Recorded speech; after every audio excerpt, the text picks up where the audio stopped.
Welcome to My Designed Life. Hello, everyone, and thank you for joining us for the Wholepreneur Summit, where we've brought experts from all over the world to support your mind, body, spirit, and business. As we are in such a unique place and time right now, it's important that we develop easy-to-access skills to keep peace and perspective in any situation, from a world pandemic to a hard day with the kids, big life events, or frustrations at the office. My guest today's entire career history is in taking care of others, from working as a medical social worker in the ICU and emergency room department, providing crisis intervention as a member of the quick response team, a mental health professional addressing workplace stress, burnout, and trauma, then expanding as a trainer for individuals, schools, communities affected by or involved in working with issues of crisis, violence, and trauma. This is a woman thoroughly familiar with stress, pain, suffering, and what we need for healing and self-care. With a BA, RSW, and MSW, there's a lot of letters behind her name. She is a registered social worker, certified professional coactive coach, life and wellness coach, and also carries certifications in Reiki healing, critical incident stress debriefing, SLN massage, and more. Here today to teach us how to use one of the most powerful tools in her arsenal, please welcome Lynda Monk. Hi, Lynda. Hi, Tanya. Thank you for that introduction, and thank you for hosting this summit, especially at this time. You know, it takes a lot to rally and bring people together when there's so many distractions and stressors, and I just want to thank you for doing that and being a leader, bringing people together. So thank you for including me. Oh, absolutely. Thank you so much. It's been a labor of love for sure, a lot to put together, but it was the only way that I knew how to contribute and give back. And so I'm really thankful to have the connection and people such as yourself to come together and really support everybody. So where are you joining us from today? I am on Salt Spring Island, British Columbia, which is on the west coast of Canada, between Vancouver and Victoria. We're one of the Gulf Islands, and it's a beautiful morning here. And I just want to dive in and share some ideas about how journaling can help with stress reduction. Yes. It's something so accessible and I think misunderstood and honestly all too often dismissed. So please, I would love for you to take us into the why, what, when, and how of using this tool. Yeah, well, I'll just start by saying that journaling has always been a key part of my self-care as a social worker, as a helping professional for 30 years now. And I've done lots of things for self-care, as we all try to do, to live balanced and healthy lives. But I always come back to journaling as really one of the most powerful tools that makes a difference in my self-care efforts. And it's something that, because it is so simple, writing down our thoughts and our feelings and going to the page, it can be, like you say, not necessarily honed in on as something, as such a powerful tool that it is. And I just want to say some things generally about stress first, before we start looking at how journaling can help us with stress. We all have and can experience stressful times in our life. Stress is a common part of modern life, long before COVID-19. But now what we have is this sort of overall cloud of COVID. And while it's sort of a shared collective experience in our world, it's also a very unique experience for individuals going through it, depending on their unique circumstances. And so we can have stress that's acute, that those big things that happen that really take our attention and energy to cope with, and they can happen at any time in our life. We might lose our job or go through a divorce or have a health crisis, and those are considered really acute stressors. Of course, a global pandemic is also an acute stressor. And then we have chronic stress, when we kind of sit in that moderate to high stress level over time, where our systems and our central nervous systems and our whole beings are really kind of being held at that high stress state, on alert, under pressure, feeling certain sense of maybe danger or risk, which is very prevalent in what's happening now. We might be concerned for ourselves or our family, colleagues, our healthcare professionals and essential service workers. There's just this overall general fear and worry, and that can, manifest differently for people. But it's really important to have ways to manage this calm our central nervous systems, because we know that sitting with chronic stress over a period of time really can lead to other health issues, whether that's physical health issues. It can reduce our immune functioning, which of course makes us more vulnerable to illnesses. And it also can affect our mental health. There's much higher incidence of depression, anxiety, addictions when people are under chronic stress for prolonged periods of time. The other is that this can be a very traumatic time for people. People may in fact be grieving the loss of their loved ones to COVID-19. They may be in direct threat, people going to work every day, having to wear protective gear to prevent and try to prevent the risk of COVID for themselves. When we feel under direct threat or direct risk of harm, then this all moves into the trauma landscape. Wow, And yeah. what we know about trauma is that first we have to survive it before we can begin to heal it. And right now, many people are in that suspended survival mode.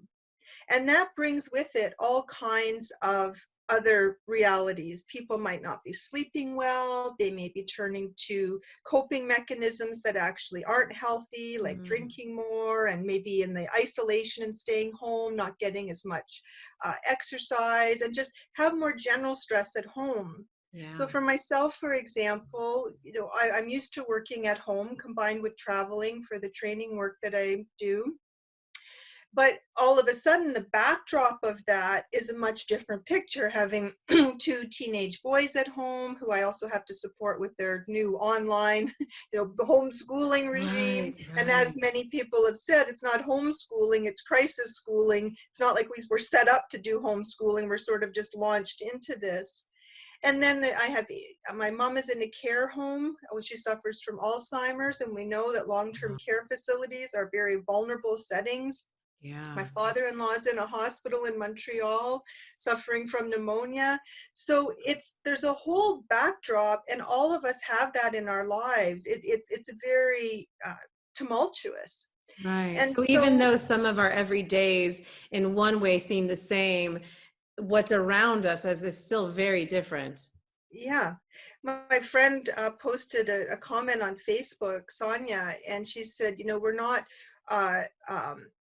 working, we're not at home working, we are trying to work at home. And that, that's a slight tweak, but it does make a difference, because it's not like that is just work at home. Yesterday I was on a call with some training colleagues from across the country, and one of the people on the call, he has 3 sons under the age of 5, including twin boys.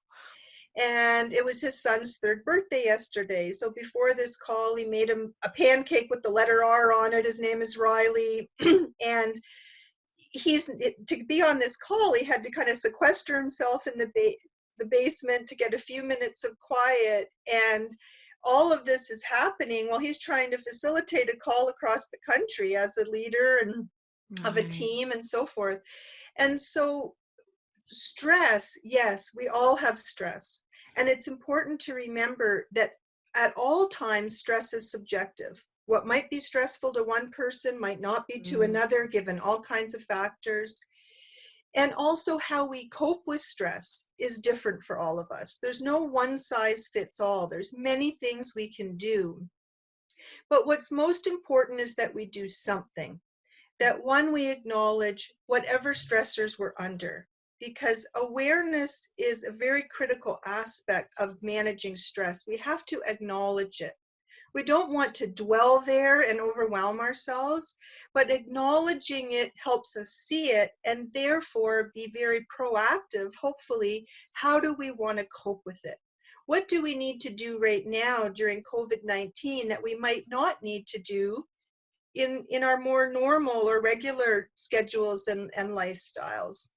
What are we being asked to pay attention to now? How and really just be in the present moment with what is here and now. And what I love about journaling is that it's something that is proven to help. if you look at something like Google Scholar, for example, and put in the health benefits of journaling, there's over 300 scientific studies on the health benefits of expressive writing. So it's something that has a proven efficacy. We often think of journaling out in that creative art space, which it is. And the arts themselves, not just through words and language, creative self-expression has healing qualities. That's why we have art therapists. That's why we have, therapeutic writing specialists. Yeah, we actually have a gal here for the summit who's doing a creative a workshop to de-stress, specifically de-stressing with creativity. So it's and she teaches a lot about that. It's a powerful tool, and writing fits right in there. Exactly. Yeah. And there's one, there's, as I mentioned, many studies, and one of the teachers that I follow, I'm just going to grab a drink of water. Yeah, of course. Yeah. It's a book called Writing to Heal. I just want to share it with you, by Dr. James Pennebaker. It's subtitled A Guided Journal for Recovering from Trauma and Emotional Upheaval.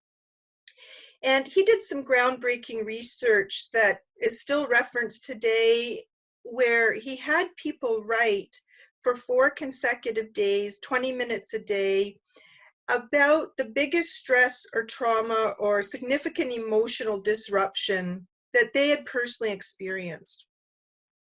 And he moves them through this process of writing, and I'll share a modified version of it as an activity to offer as a tool for journaling for stress reduction to people who might be watching and listening. But the research showed that people had improved immune function, and there were a number of other health benefits that came from this study. There was a contrast between the people who did the writing and, of course, a control group who didn't. People who did the writing had less visits to doctors, had improved immune function, in some cases had reduced blood pressure, and there were other benefits. Yeah. And so what I want people to really appreciate is that journaling, and in particular expressive writing, where we write very deeply about our true thoughts and feelings, and we get that out through language and words and story, is good medicine. It has a healing quality to it. And of course, right now, anything we do to tend to our health and strengthen our immune functioning is a good defense against the threat in our midst with the COVID-19 global pandemic. Yeah. So we want to not only use it for reducing stress itself, helps to strengthen our immune, and also doing activities aimed at that through our diet, rest, psychology, and so forth are of great value to us at any time, and particularly now. So knowing that it has some scientific evidence, I think for people who can be skeptical about journaling or not really understand why would we be talking about journaling as it relates to stress, what does that have to do with anything? It has a lot to do with it. Yeah. And there's many reasons for that. But part of it is that when we can externalize versus bottle up, swallow or suppress and repress our feelings, when we can express them, they're better out than in when it comes to coping with stress.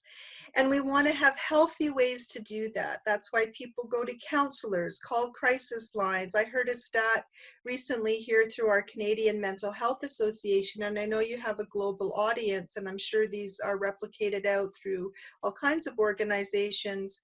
But it was a hotline, just one statistic, that generally gets 25 calls a day. And just in the last week, they're getting an average of 700 calls a day, people reaching out for help.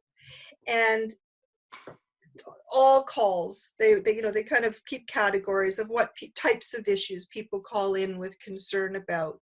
And COVID-19 is the conversation. Yeah. And it sits on top of a bigger conversation that already exists in one's life, but it's kind of come in as an overlay. And so one of the journaling activities I'd love to share with you is an expressive writing exercise for helping to reduce stress during COVID-19, and it can be used at other times as well. And I just want to acknowledge my colleague. He's also a researcher and an expressive writing facilitator and therapist, Dr. John Evans. He's done a lot of work with this expressive writing protocol. And this is a modified version of it that just for our purposes, but just wanted to give a shout out to him.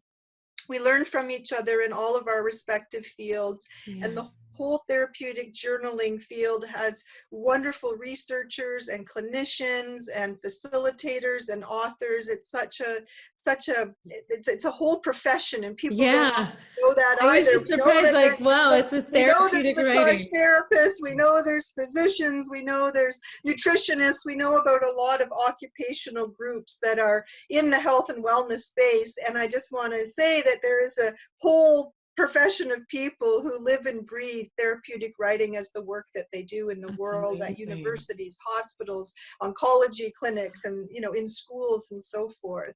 And just to kind of give that wraparound to it. Yeah, I mean, and that's one thing I want to point out too, is that why I really always choose to dive in so thoroughly to your background is because I think when we look at somebody who is working in crisis counseling and dealing with traumas, we assume that and I'm sure there's a wide range of different tools and items and processes and methods that are used. And I was so surprised when we first were connected to learn that, of all these things, you were like, journaling is what I want to talk about. And that's kind of thing. You're like, really? Like, just, that's just writing on paper. And that's how, I think that's just a testament to how powerful it is, how important it is. And to learn that it's powerful, of course, there's, at this point, then you go, well, of course, there's gotta be some clinicians and people in this whole area that are really focused on this and working on this when it has that kind of power and information and science behind it. So I love that. I love that you brought that up, because that is, even as I knew your background, I didn't know that this was a really even specific method, specific in like area, profession. So that's awesome. Yeah, and I like to share it because many people don't know, and people might even have an interest in learning more about it for themselves and their work, and of course, just our own lives. Two projects that have been part of my, some of the abrupt changes that the COVID realities brought into my working life is that generally I travel a part of each week to deliver training workshops out into client organizations and with teams and so forth. And like all of us, I'm at home now. I also have the online community, the International Association for Journal Writing. So that's something I can tend to from anywhere. But one of the things that's happened just in the last few weeks is with a colleague, Eric Maisel, who is a creativity coach and former family therapist. Together, we have submitted 2 book proposals, one to Routledge and one to Mango Publisher, for 2 books of journaling. And we put a call out for contributing authors where we want to, one book is more of a professional book, a handbook for journaling for coaches and therapists and their clients, where we really are aspiring to teach helping professionals how they can use this more in their transformational and healing work. And so we put a call out for contributing authors, and in 72 hours, just in our respective networks, we had over 40 contributors. And these are some of the leaders in the journaling space. And then Eric, who's, as I said, authored more than 50 books, he's a very prolific writer.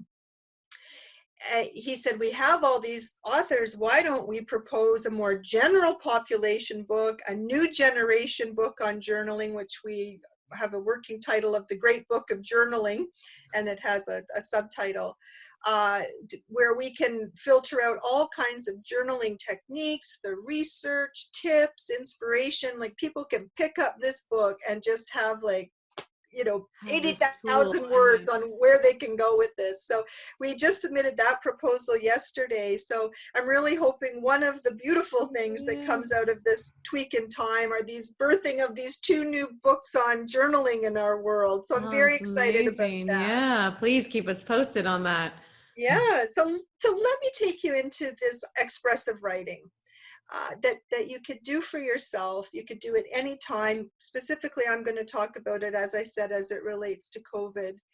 But I suggest that you will model James Pennebaker's suggestions around these 4 consecutive days. But you can just play with this in your own way. It can be done in one sitting. It can be done. I do this in workshops where I take them through, and we're only together for 3 hours, or in a day workshop. So you can really make this your own.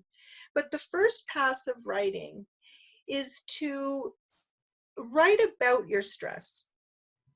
Write about your stress about COVID and all the other stressors that may be dominoing from this. Loss of a job, being holed up in whatever, which is different for everyone. Like I talked to one woman this week, and how she's feeling is she's just bored. She lives alone. She's at home. She hasn't seen anybody. She's retired, and she's bored and she's lonely. There's my colleague I mentioned with the 3 kids under 5 trying to work at home. There's my situation, your situation. Like, we all have our own versions of this.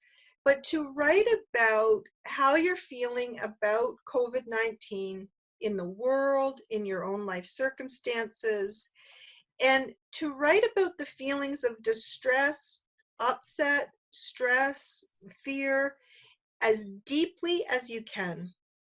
And that can be scary for people. They might not want to touch that emotional upset, but the healing quality of writing in this particular writing approach really requires that. We want to express all of that. Again, we don't want to pitch a tent there and only write about that and only think about that, but we do want to get that cleared and out so we can express it, see it, let it inform our insights and awareness. Because isn't it true that if those things, that if we don't get them out somewhere, they come out in other ways? Our stressors, a lot of times they can come out in anger, they can come out in depression, they can come out in so many ways. So it's coming out of us somewhere. So this is a very constructive way for us to let it out that won't manifest in potentially more harmful ways. Yeah, that's exactly right, Tanya. And also, when we can look at things, we can get that broader perspective on our own feelings and experiences. And even if we think about a time like when we get together with a good friend or talk to our partner, if we have one, when we just free associate without fear of judgment or censorship or feelings of guilt or those things that might block us from true self-expression, even our own inner critic, oh, I shouldn't be thinking this, feeling this, what's wrong with me. If we just get with how we're feeling, think of a time you've been with a good friend and you just got it all out, and then you're done. It's like, maybe nothing's changed, but what has changed is instead of it being all inside, it's been released. And now you have a little, literally breathing space, a little bit of the pressure valve. I like to think of it like, if we think of blowing up a balloon really tight, and that's our stress, it's just full, and we just let some of it out, it deflates some of that pressure, pressure we can feel within. Yeah, because when that balloon gets too tight, it pops. Exactly. That's what we don't and that's burnout, and that's the angry blow up, and that's the screaming at your kid when you wish you didn't do it, and that's the stubbing your toe and cursing through the hall because it's just all sitting, whatever it is, it's just all sitting there. And one more thing, one more irritant, one more stressor, even the smallest thing can flip it over and out in destructive ways that can harm us, our relationships, how we feel about ourselves. So it's better to discharge some of this, not only in healthy ways, but in ways that actually can strengthen us from within. Yeah. And that doesn't mean we have to be perfect. I think at times like this, we have to be very self-compassionate and self-forgiving. This isn't everyone will deal with things differently, but it's not a time to put a lot of extra pressure on ourselves for performance, for ambition. You know, not every one of us is going to clean every junk drawer, organize every sock drawer, write a book, whatever it might be. Do all Some those of us are. things you couldn't do. I know that's going around on the internet, is that, you know, if you are not coming out with a new skill, then, you know, you never lacked time, you lack discipline. We should all be coming out, you know, and knowing how to cook bread and sew our own clothes and writing a new book, right? Like that's, you see But that. that is what's real about being under stress.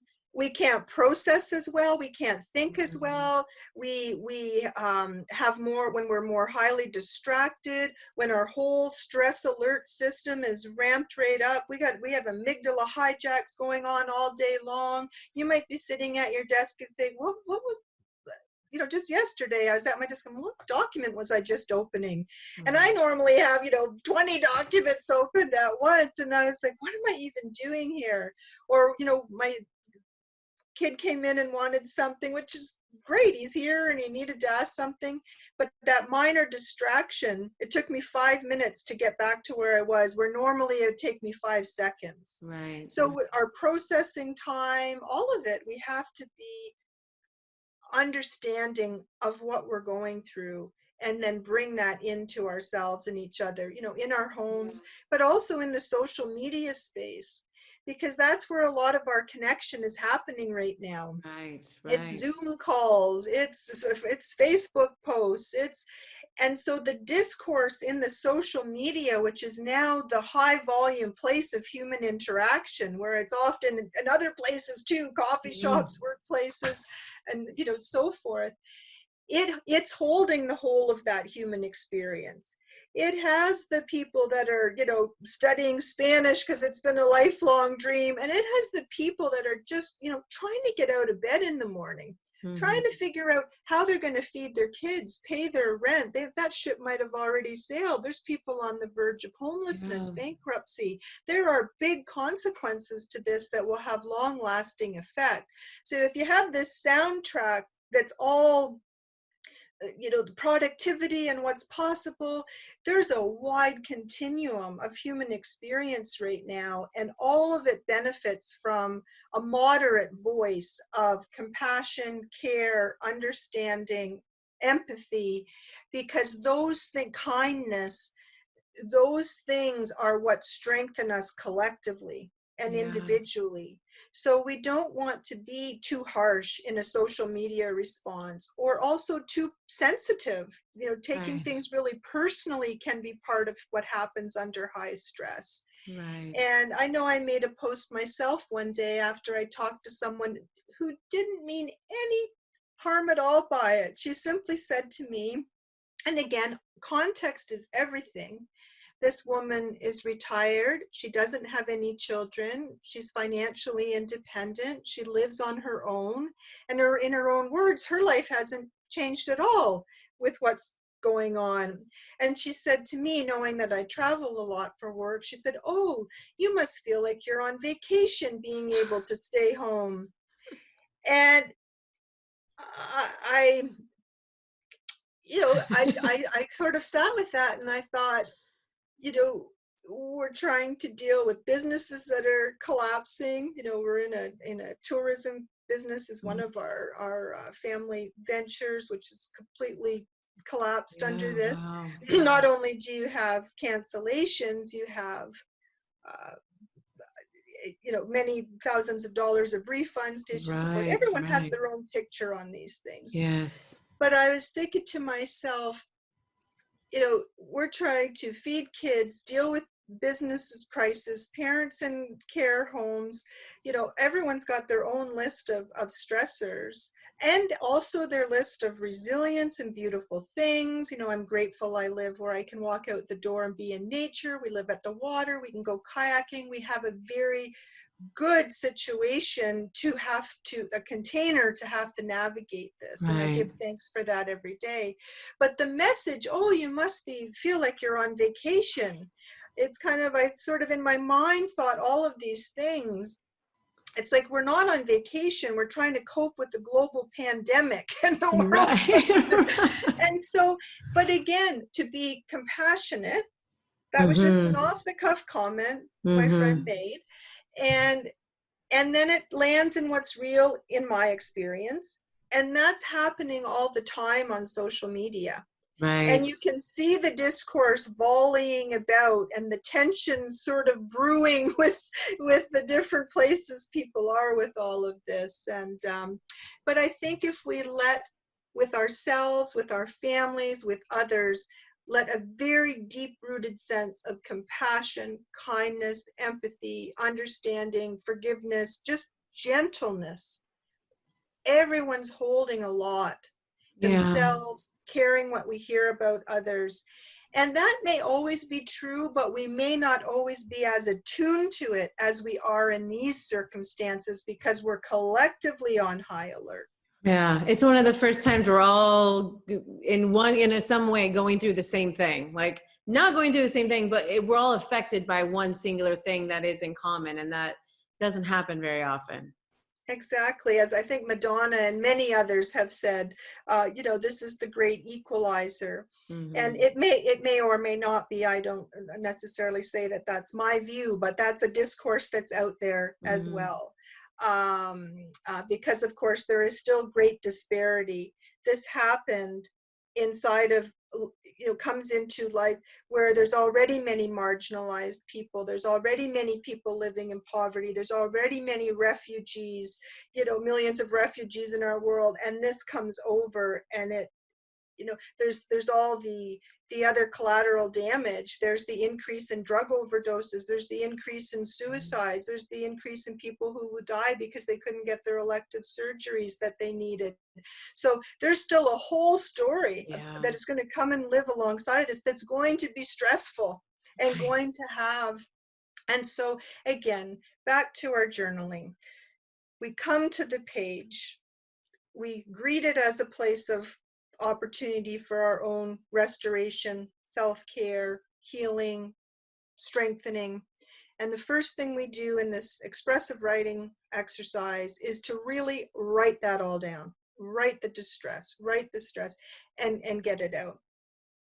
And to kind of keep doing that, but then to come to the writing with another question is, how is this generally affecting my life right now? So we've got it all out. We've really wrote our thoughts and feelings about the distressing feelings. How is it affecting me most right now? And to use that as a writing prompt and get that out. And allow yourself to notice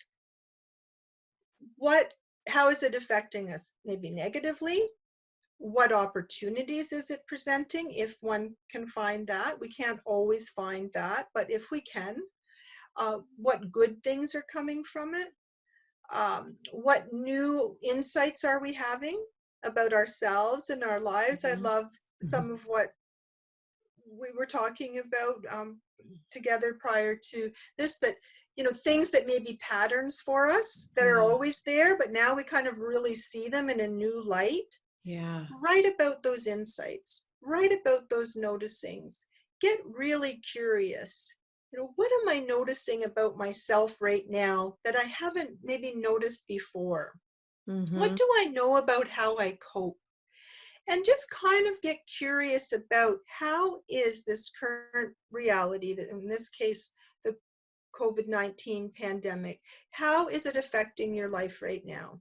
How's it affecting your work, your finances, your relationship, your family, your worldview, your thoughts about politicians, your thoughts about healthcare? What's there?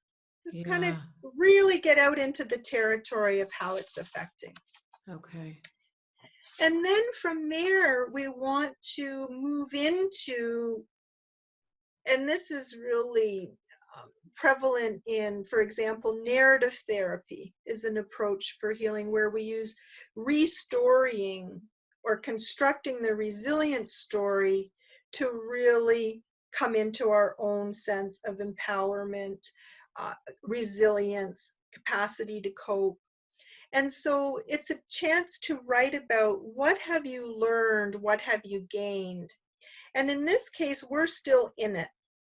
Sometimes you have to get over the stress, over to the other side of the trauma versus being actively in it to really get this perspective. But we can still kind of touch on it at this point. So, let's say, for example, about being at home. It's been a month now that most of us have been in our, our home, stay home modes. What have we learned? What have we gained from that experience? What have we learned about, and to just really, what has the experience of disruption offered us? And again, to do that writing with no self-judgment, great self-compassion, just to really allow yourself to be curious and write down your observations, your feelings, your thoughts on this, what's being learned, what's being gained, because you're trying to construct a meaningful experience out of this that you can take forward in your life. This will change. We don't know how this will go, how long it will go, what the consequences will be, but what we do know is it won't always be like this. Right. It's the only thing you can bank on in life in general is that change. The only constant will always be different. And that's the good news. And that's also what can be terrifying for people is exactly that. We don't know. It's the unknown, and uncertainty is a very stressful place for most humans to try to occupy for any extended period of time.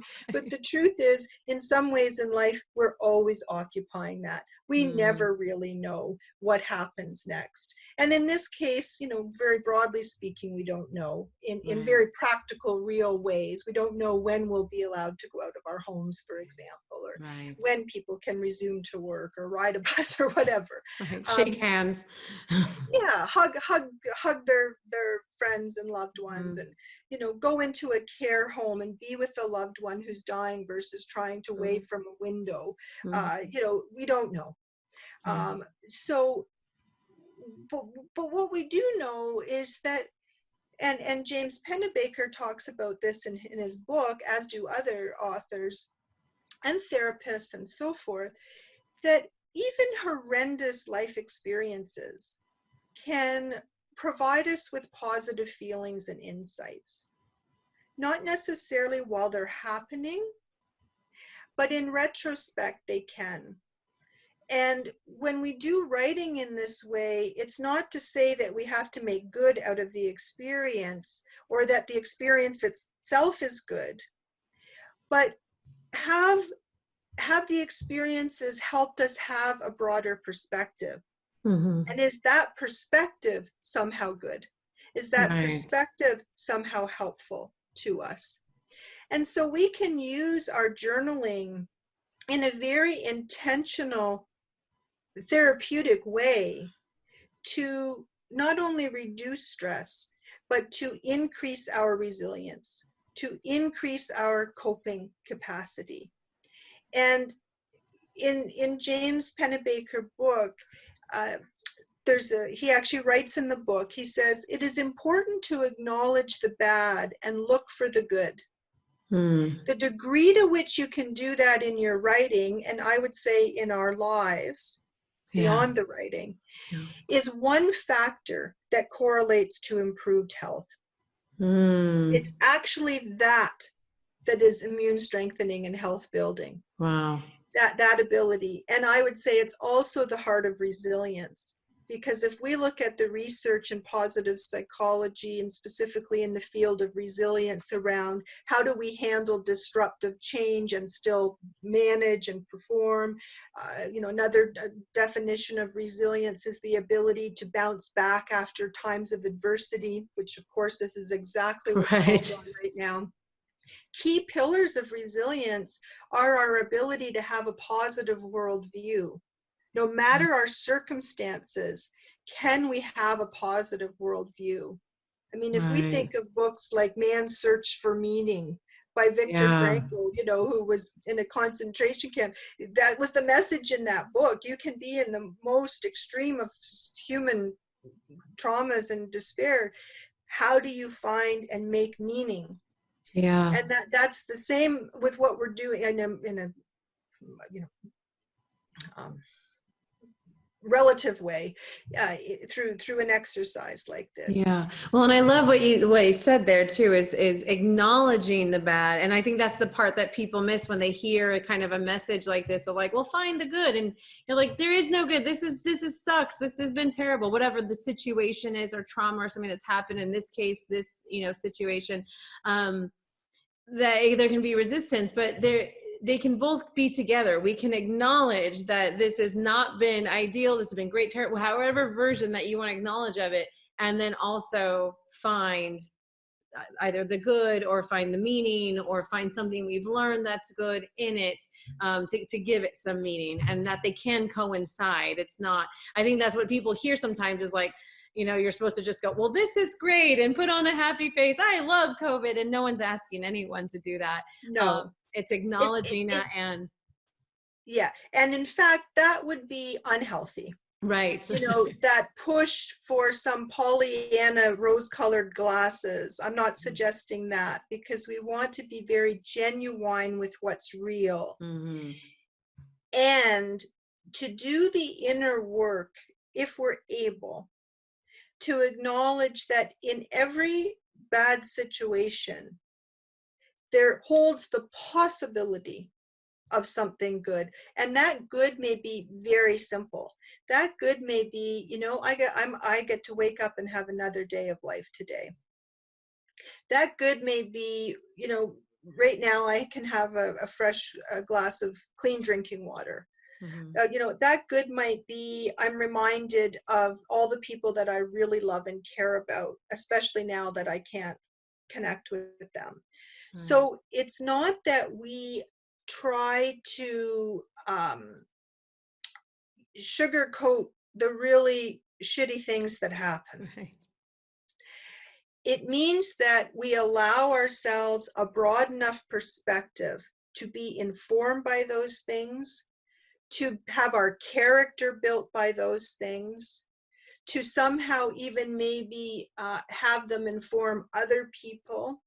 Like, I remember meeting a woman at a yoga conference, and she was on the stage giving out a scholarship award for someone to study and become a yoga teacher.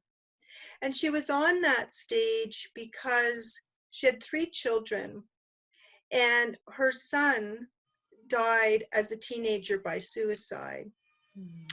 And in her daughter, her older girl's grief, she was very, very understandably gutted by the loss of her brother to suicide.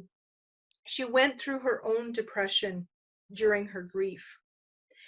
And she found yoga as part of her own healing and recovery, and became passionate about it, and traveled, I believe it was to Thailand, to deeply study yoga and become a teacher. Mm-hmm. While she was there, she contracted an illness, and she actually died herself in her early 20s. Oh my goodness. And this woman is on the stage telling this story, and I don't presume to know the depths of that trauma in her life and in her family's life. And of course, she still had one surviving son. And there she was, making meaning, wanting to somehow have those stories inform a message of hope and healing and carrying on. And she saw the power of yoga and saw the joy her daughter had before she got sick. And she wanted that, this foundational, this gift of this scholarship, to give someone a chance to enter that deeply in their own life. And that's what I mean. In nowhere in that woman's story would anyone ever try to say to her, well, find the good in 2 of your children dying tragically. No. But how we can come into that and find something to make good, find something to help other people or ourselves, is part of the resilience of the human spirit. It is, in all the things I've seen in 30 years as a helping professional, I've been in child welfare, emergency departments, lots of exposure to trauma work, crisis response, as you mentioned.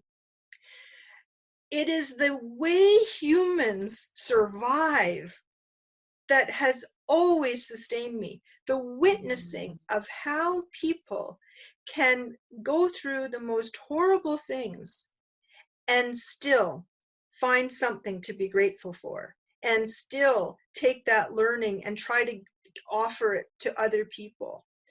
How they make career choices because of it. Yeah. You know, they might become a doctor because someone helped them, become a social worker because they were a kid in foster care and someone cared for them and it made a difference. It doesn't mean that being in foster care was a great experience, but it means something then in their life happened that became good.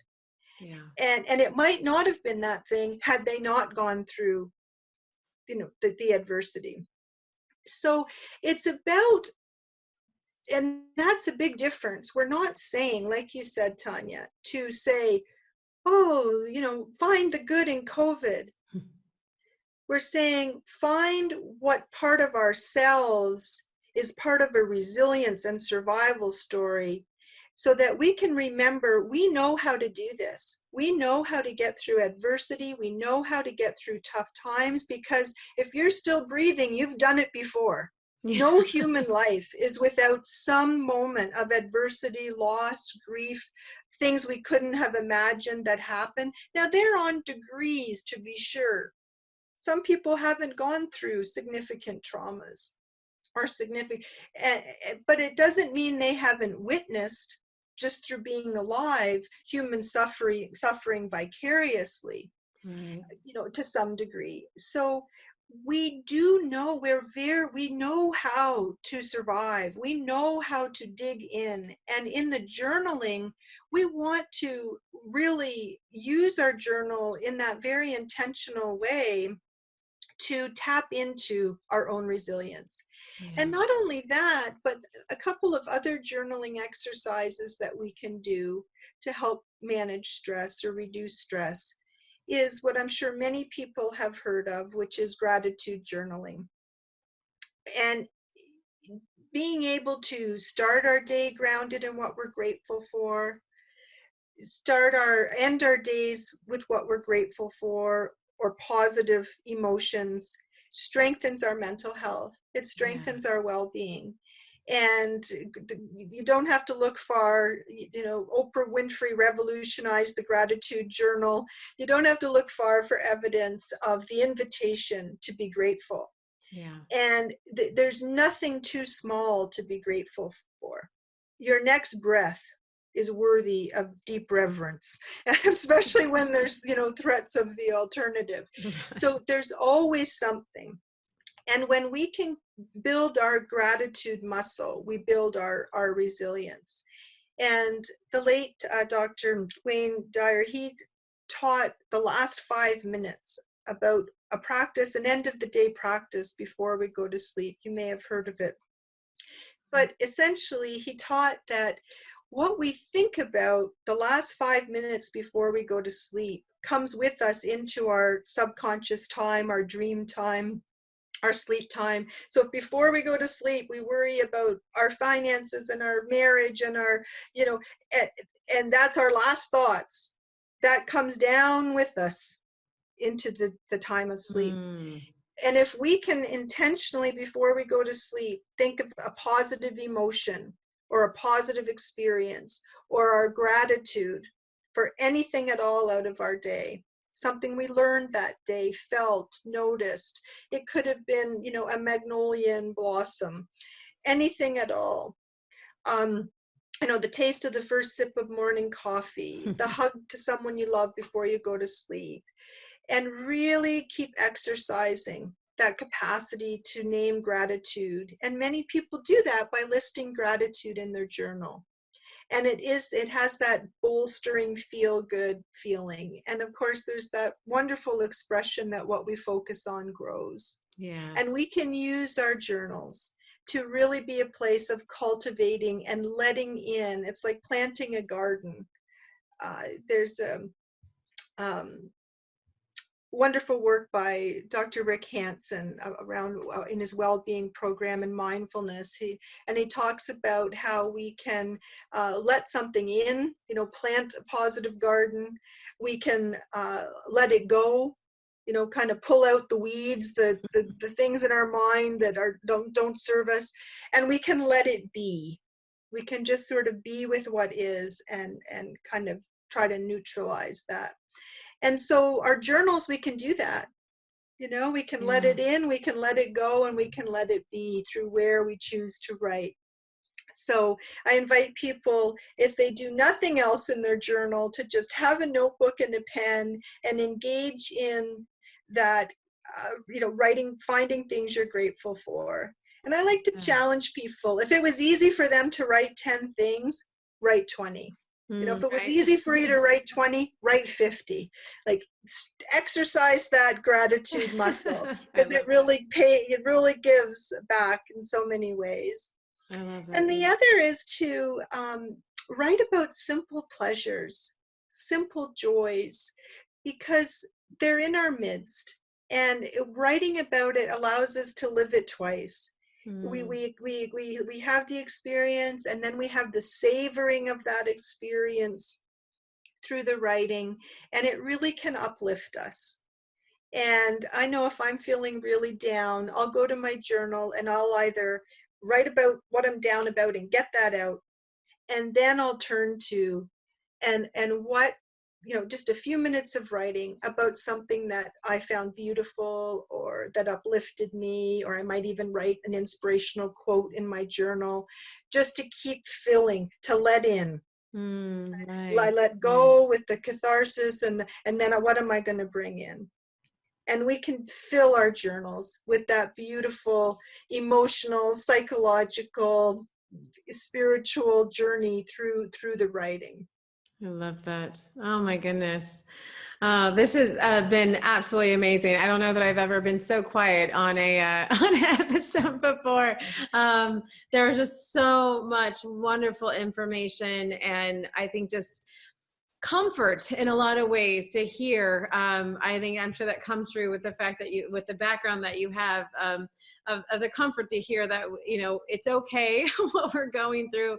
It is absolutely understandable that no matter what version or where we're at, to be kind and understanding to ourselves and to others, that it's, no one has to understand it or be in the same place. We're all going through it differently. And then to know that these tools are there and so accessible.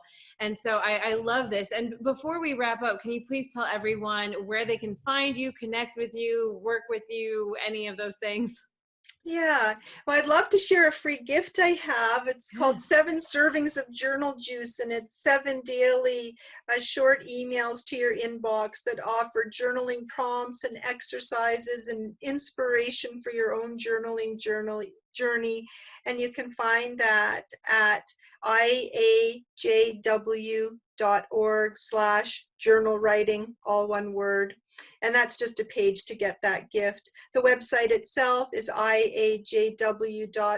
It's the International Association for Journal Writing, and we're a membership community for journal writers worldwide. And in our membership, I host monthly writing circles.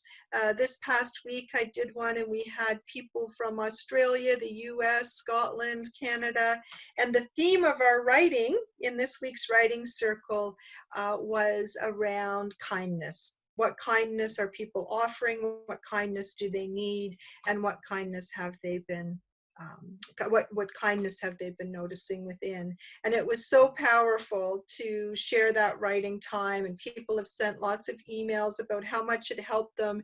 And literally we wrote for 15 minutes. That's amazing. And the emails are still coming in. And that's so amazing. Never underestimate. You don't have to write for hours.